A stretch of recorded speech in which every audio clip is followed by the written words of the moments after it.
Бату ханның үлкен ағасы Орда Ежен қазақ хандарының рубашысы өзінің інісін құрметтеп, оған ұлы хан мәртебесін ұсынады. Орда Ежен ұлысы Ақ Орда деп аталады.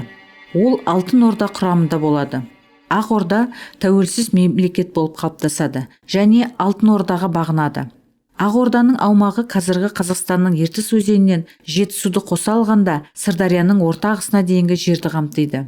Жәнібек хан қайтыс болғаннан кейін 1358 жылы Алтын Ордада бүлік басталады. Ақ Орда хандары Алтын Орданы өз билігіне бағындырмақ болады. Ақ Орда ханы Шымтайға Алтын Орда тағына отыру ұсынылады, бірақ ол бұл атақтан бас тартады. 1361 жылы Ақ Орданың ханы болып Ұрыс хан сайланады. Ол Алтын Орданы өз билігіне бағындырмақ болады. Кейін 1375-1376 жылдары ол Алтын Орданың ханы атанады. Оның астанасы болып сарай бекітіледі. Бір жылдан соң ол темірмен болған шайқас салдарынан Сырдариядағы Сығанақ қаласындағы өз иелігіне кетуге мәжбүр болады. Ақ Орда ханы Барак 1423 жылы Волгаға жорыққа шығып, сарай қаласын жаулап алады да Алтын Орда ханы атанады. Сол жылы ол орыстың Адоев қаласына шабуыл жасайды, бірақ оны жаулап ала алмайды. 1426 жылы Барақ хан Ноғай хандарының түсінбеушілік салдарынан Сырдария өзеніндегі Ақ Ордаға кетеді. 1428 жылы Барақ хан қайтыс болады. 1428 жылы Шығыс Дешті Қыпшаққа Шайбанидтер әулетінен Әбілхайыр хан болып сайланады. Оның мемлекеті көшпенді өзбектер мемлекеті деп аталады. Әбілхайыр хан Ақ Орда аумағын жаулап алады. Әбілхайыр хандығының аумағы батыста Орал өзенінен, шығыста Ертіске дейін, оңтүстікте Сырдария өзенінен, солтүстікте Тобол өзеніне дейін созылады. Оған билікке таласқан ақсүйектердің басқа хандарымен табанды күрес жүргізуге тура келеді. Ноғай ордасы немесе Маңғытайлар үрті Орал өзенінен батысқа қарай мекендейді. 1456 жылы өз Темірдің басшылығымен Әбілхайыр хандығына ойраттардың басып кіру басталады. Ойраттармен шайқас Ақ Орданың бұрынғы астанасы Сығанақ қаласының маңында жалғасады. Әбілхайыр жеңіліп, ойраттармен бітімгерлік жасауға мәжбүр болады. Әбілхайыр хан 1468 жылы қайтыс болады. Ақ Орда 1430 жылға дейін өмір сүреді. 1460 жылы Жошы әулетінің Ырыс ханның ұрпақтары Сұлтан Керей мен Жәнібек Әбілхайырмен алауыздық салдарынан оңтүстікке Моғол ханы Есен Бұға бөліп берген батыс Жетісу жерінде қоныстанады. Ақ Орда ханы Ырыс хан 1368 жылы өзінің монетасын шығара бастайды. Ақ Орда тәуелсіз мемлекет болады. Қазақ хандығы 1368 жылдан бері бар және Ақ Орда мемлекетін жалғастырушы болып табылады.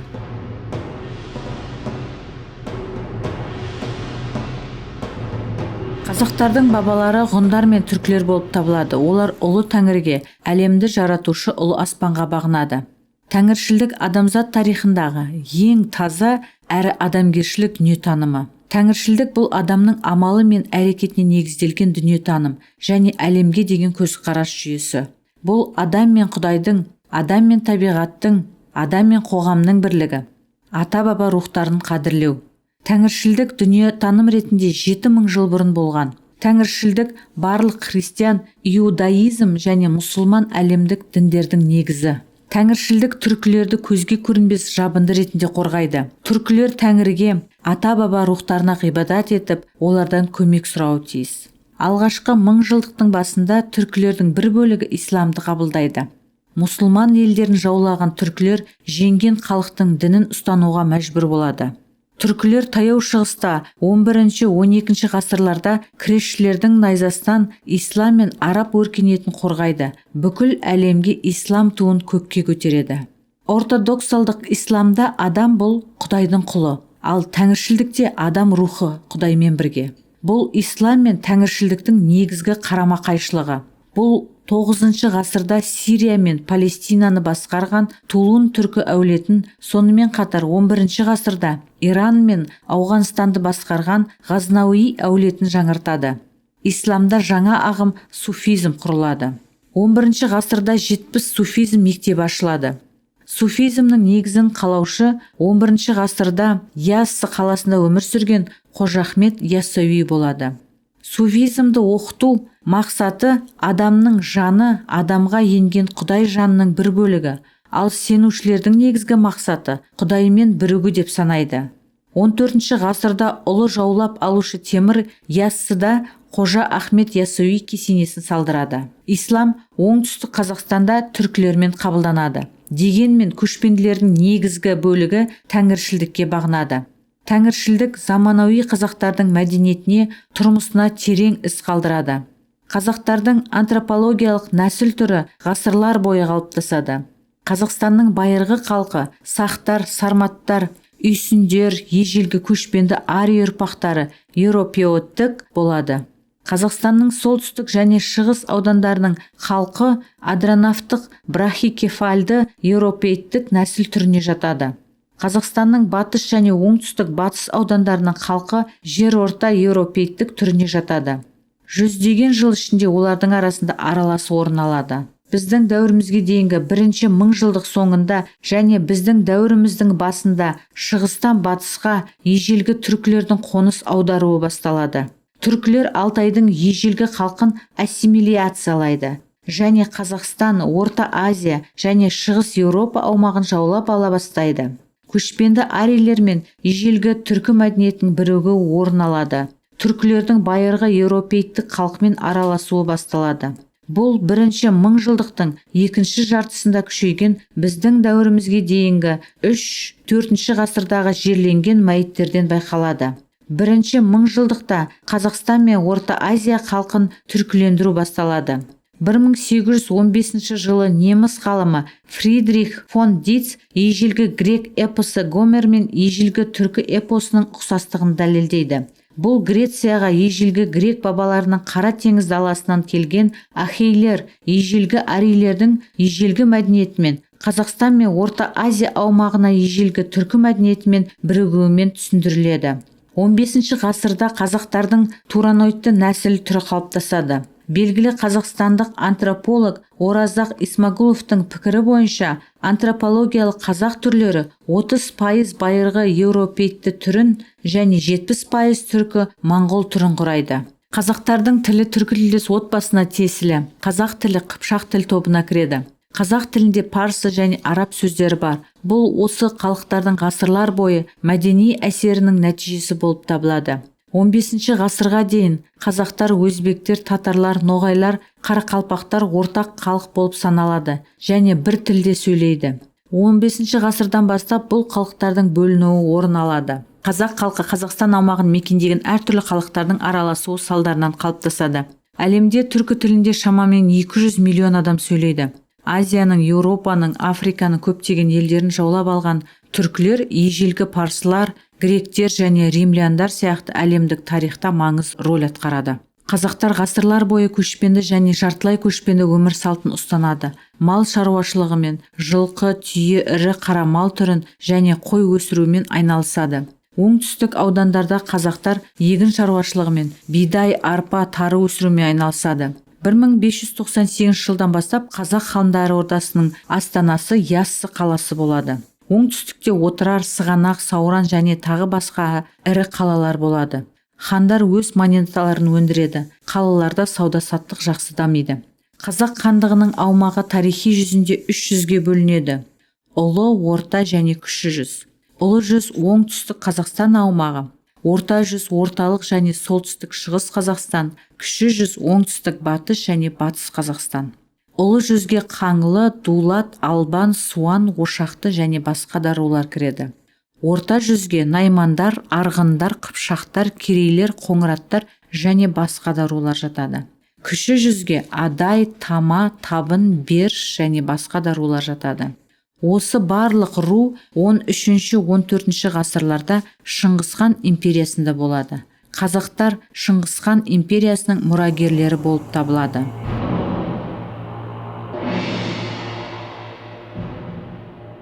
15 ғасырдың соңында Қазақ хандығына Сырдария маңында қалалар үшін Моғолстан ханымен, теміршілермен және Әбілхайыр ханның немересі Мұхаммед Шейбанитпен Дешті Қыпшаққа көз тіккен Өзбек ханымен табанды күресуге тура келеді. Қазақ хандығы нығайып кеңейе түседі. Хандық құрамына жаңа түркі рулары енеді. Жәнібек пен Керей хандары Қазақ хандығын бірігіп басқарады. 1480 жылы хан ретінде Керей ханның ұлы Бұрындық хан тағайындалады. Бұрындық хан Сырдария маңындағы қалалар үшін Өзбек және Моғол хандарымен күресуге тура келеді. Оның айналасында өзінің ерлігімен Жәнібек сұлтанның ұлы көзге түседі. Кейін ол 1511 жылы хан атанады. Қасым хан Амудария және Сырдария өзен аралықтарын басып алған Шейбаниттермен Өзбек хандығымен және Самарқанд қаласы үшін теміршілермен күреседі. 1510 жылы Қасым хан Шейбанит Мұхаммед ханды жеңеді. Өзінің қол астына Түркістандағы негізгі қалаларды бағындырады. Қасым хан Жетісу мен Сырдариядан бастап шығысқа қарай Балқашқа дейін және солтүстік батысқа қарай Орал өзеніне дейін созылған Қазақ хандығын барынша кеңейтіп нығайтады. Оның қарамағында Қазақ хандығының саны артып, миллиондаған адамды құрайды. Қазақ хандығы күшті мемлекет болады.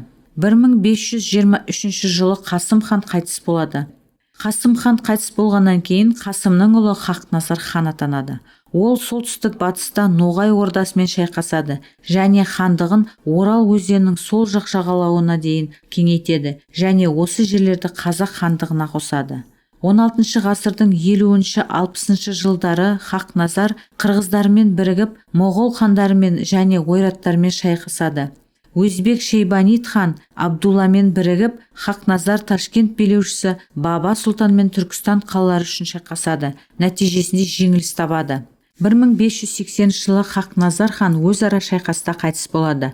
1582 жылы Тәуекел хан атанады. Ол Ясы маңындағы шайқаста Өзбек ханымен бірігіп Ташкент билеушісі Баба Сұлтанды жеңеді. 1583 жылы Тәуекел хан кейбір Түркістан қалаларын жаулап алу үшін Өзбек ханымен Абдулламен шайқасты бастайды. 1598 жылы қыста Тәуекел хан Абдулла ханның әскеріне тойтарыс береді. 1558 жылы жазда Мавераннахр, Амудария мен Сырдария өзен аралықтарын жаулап алуды бастайды.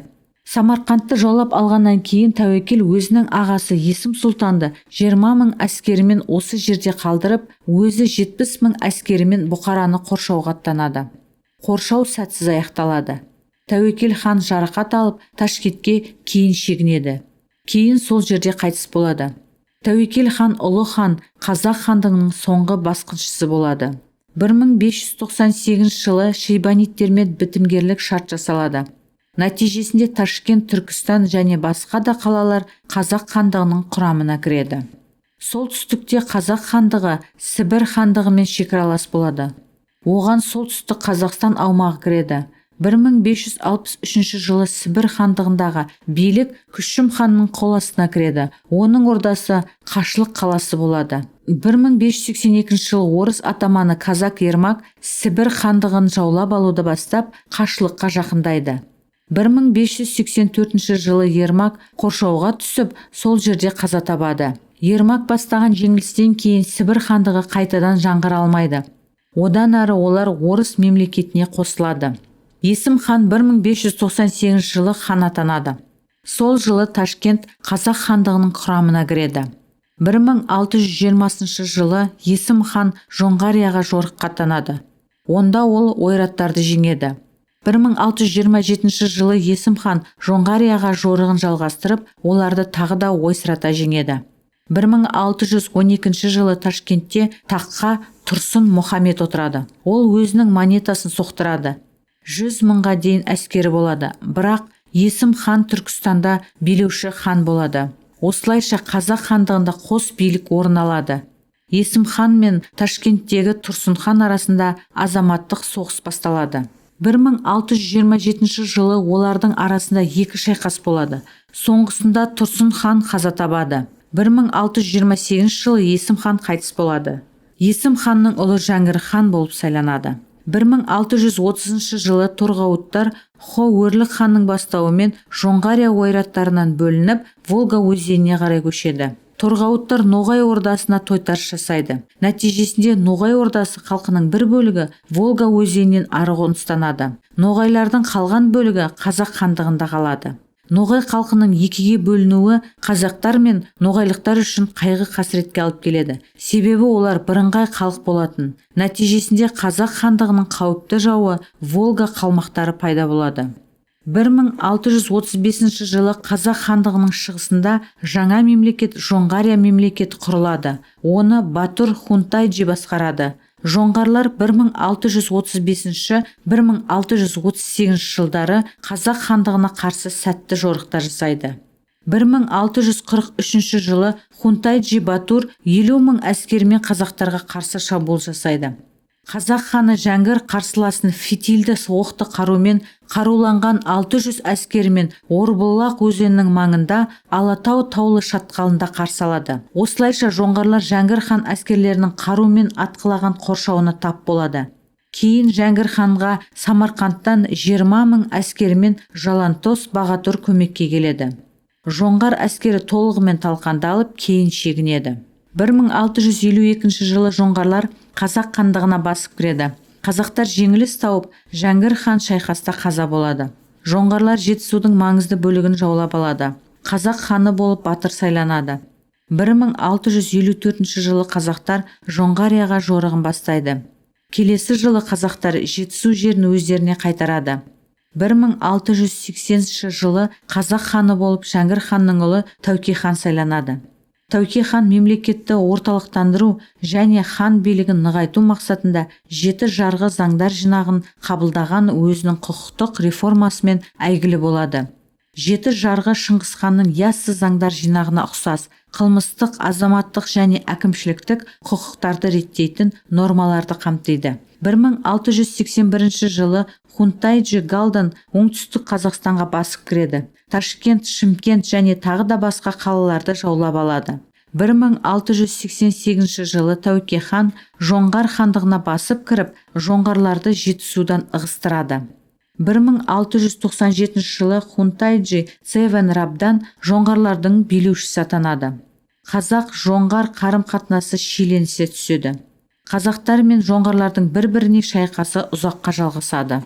1708 жылы Хунтайджи Цевен Рабдан Қазақ хандығына жаңа жорығын бастап, қазақтарға күшті соққы жасайды. 1710 жылы Қарақұмықта қазақтардың 300-дердің құрылтайы өтеді. Онда қазақтардың бірігуі және жоңғарларға қарсы тұру туралы шешім қабылданады. Жасақ жетекшісі болып Табын руынан Бөкенбай батыр сайланады. Қазақ хандығы ауыр жағдайға ұшырайды. 1712 жылы батыр Бөкенбай қазақ әскерін Жоңғарияға жорыққа шығады. Нәтижесінде бұл жорық жеңіспен аяқталады. 1714 жылы қазақтар жоңғар жеріне жорығын қайталайды. 1715 жылы Тәуке хан қайтыс болады. Хан болып Қайып сайланады. 1717 жылы қазақ хандары Қайып және Әбілхайыр 30 000 әскермен жоңғарларға қарсы бет алады. Бірақ Аякөз өзенінде жеңіске ұшырайды. 1718 жылы Қайып хан қайтыс болады. 1720 жылы Әбілхайыр хан Жоңғарияға жорыққа шығып, 3000 ойраттарды тұтқынға алады. Осы уақытта Жоңғария Цинг империясымен де шайқасады. 1722 жылы Қытай императоры Ганси қайтыс болады. Жоңғария Қытаймен бітімгерлік жасайды. Хунтайджи Цевен Рабдан қазақтармен жаңа шайқасқа дайындалады. 1723 жылы көктемде жоңғар әскері қазақ даласына басып кіреді. Осы кезең қазақ тарихында Ақтабан шұбырынды атауымен әйгілі. Жоңғарлардың кенеттен басып кіруі қазақтардың қарсы күшіне тойтарыс береді. Өйткені қазақтар соғысқа дайын емес еді. Жоңғарлар Сайрам, Түркістан, Ташкент сияқты қалаларды басып алады. Ұлы жүз жоңғарлардың билігін қабылдауға мәжбүр болады. Орта және кіші жүз қазақтары Орта Азияға, Бұхара мен Самарқандқа қарай қашады. Бұл ұлы апатқа айналады. Кіші жүз ханы Әбілхайыр жоңғарларға белсенді күресті басқарады. Әбілхайыр хан Қазақстан тарихында ұлы хан ретінде сипатталады. 1723 жылы қыркүйекте біріккен 20 мың қазақ және қарақалпақ әскері Орал өзенінде жоңғарлардың одақтастары қалмақ ұлыстарына тойтарыс береді. Қазақтар қалмақтарды Орал өзенінен ары қарай ығыстырып, өз аумағын кеңейтеді. 1726 жылы Әбілхайыр хан Бұланды және Белеуді өзендерінің жағалауында жоңғарларды ойсырата жеңеді. 1727 жылы жоңғар Хунтайджи Цеван Рабдан қайтыс болады. 1729 жылы Аңырақай жерінде Балқаш көлінің маңында қазақтар жоңғарларға тағы да тойтарыс береді. Қазақ жасағы зор жеңіске жетеді. Қазақ хандарының арасында билік үшін тайталас басталады. Нәтижесінде ұлы хан болып Әбілмәмбет сайланады. Орта және кіші жүз хандары Семеке мен Әбілхайыр өз иеліктерін бөліп алады. Ұлы жүз жоңғарлардың қол астында қалады. Қазақ жерлерін босату ісінде зор шығындар орын алады. Нәтижесінде қазақ хандығы ыдырайды.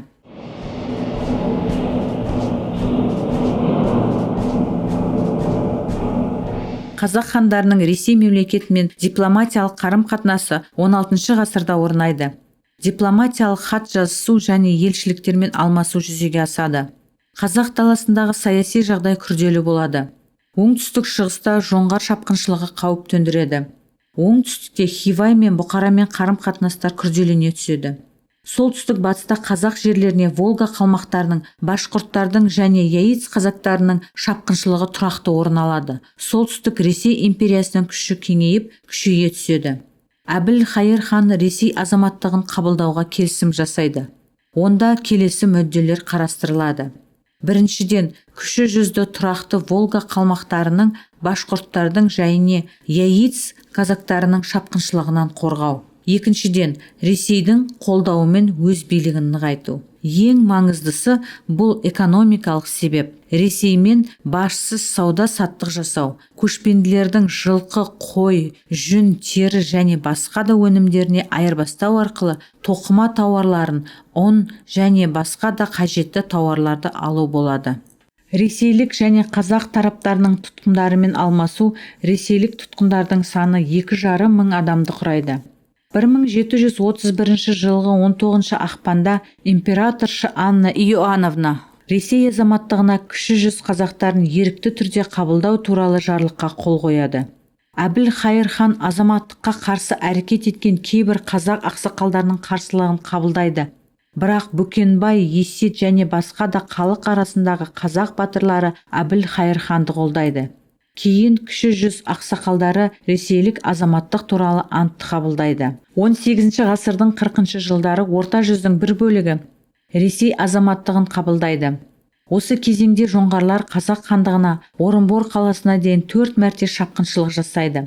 Орта жүз ханы Абылай жоңғарлардың қолына тұтқынға түседі.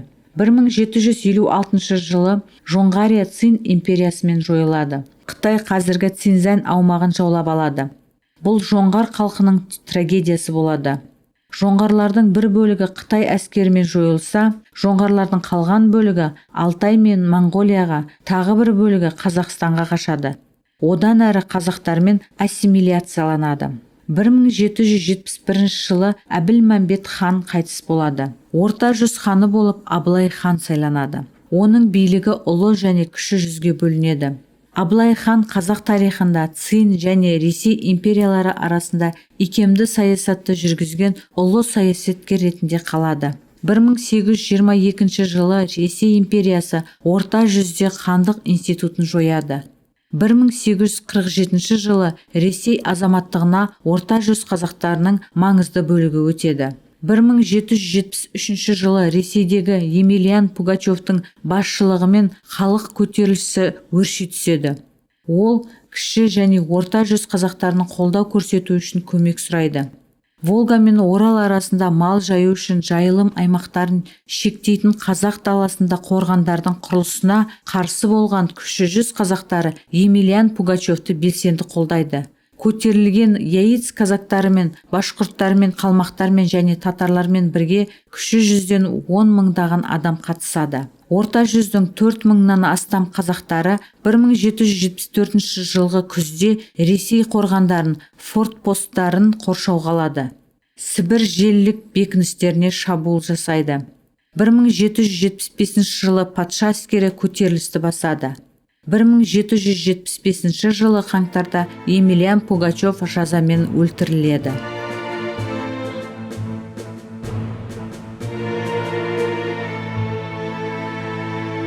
1783 жылғы көктемде кіші жүзде халық арасында хан билігіне және мал жаю жайылымдарын пайдалануды шектейтін патша билігінің саясатына қарсы көтеріліс басталады.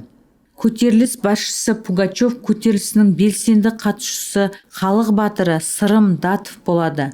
1785 жылы көтерілісшілер саны 6000 адамды құрайды. Кіші жүз ханы Нұралы ханның сұрауы бойынша көтерілісшілерге қарсы казактардың жазалау отрядтары жіберіледі. 1792 жылы көтеріліс бүкіл кіші жүзді жайлайды. Көтеріліс партизандық соғыс түрін қабылдайды. Көтерілісшілер шекарадағы ресейлік бекіністерге және хан билігіне қолдау көрсететін ауыл қазақтарына шабуыл жасайды. 1797 жылы көтерілісті бастады.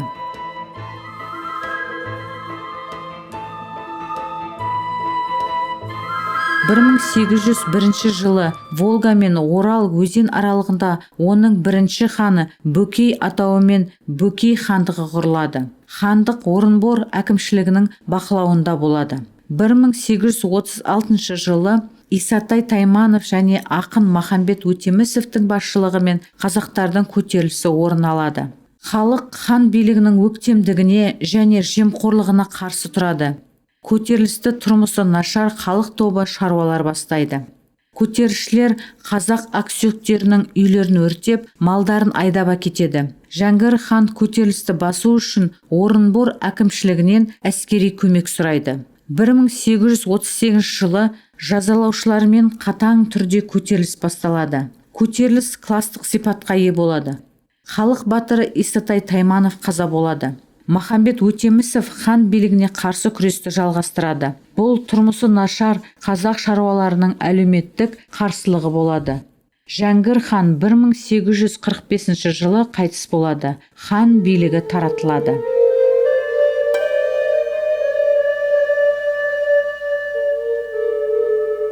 Орта жүз ханы Абылайдың ұрпағы Кенесары Қасымов Орта жүз хандығын қалпына келтіруге бел буады. Ол үшін 1837 жылы Ресей империясына қарсы күресін бастайды. Дегенмен қазақтардың көп бөлігі ресейлік азаматтықты қабылдайды. Кенесары Ресей бекіністеріне шабуыл жасайды. 1841 жылы құрылтайда Кенесары хан болып сайланады. Кенесары ханның күресу тактикасы кенет шабуыл жасаумен және жылдам шегінумен болады. Бұл зор жеңіске алып келеді. Патша отрядтары Кенесары жауынгерлеріне далалықта шабуыл жасай алмайтын еді. 1845 жылы патша үкіметі Кенесарыны белгілі бір аумақтарды бөліп берумен қызметке тарту мақсатында Кенесарыға 2 мәрте елшілігін жібереді. Кенесары елшілікті қабылдаудан бас тартып, күресін жалғастырады.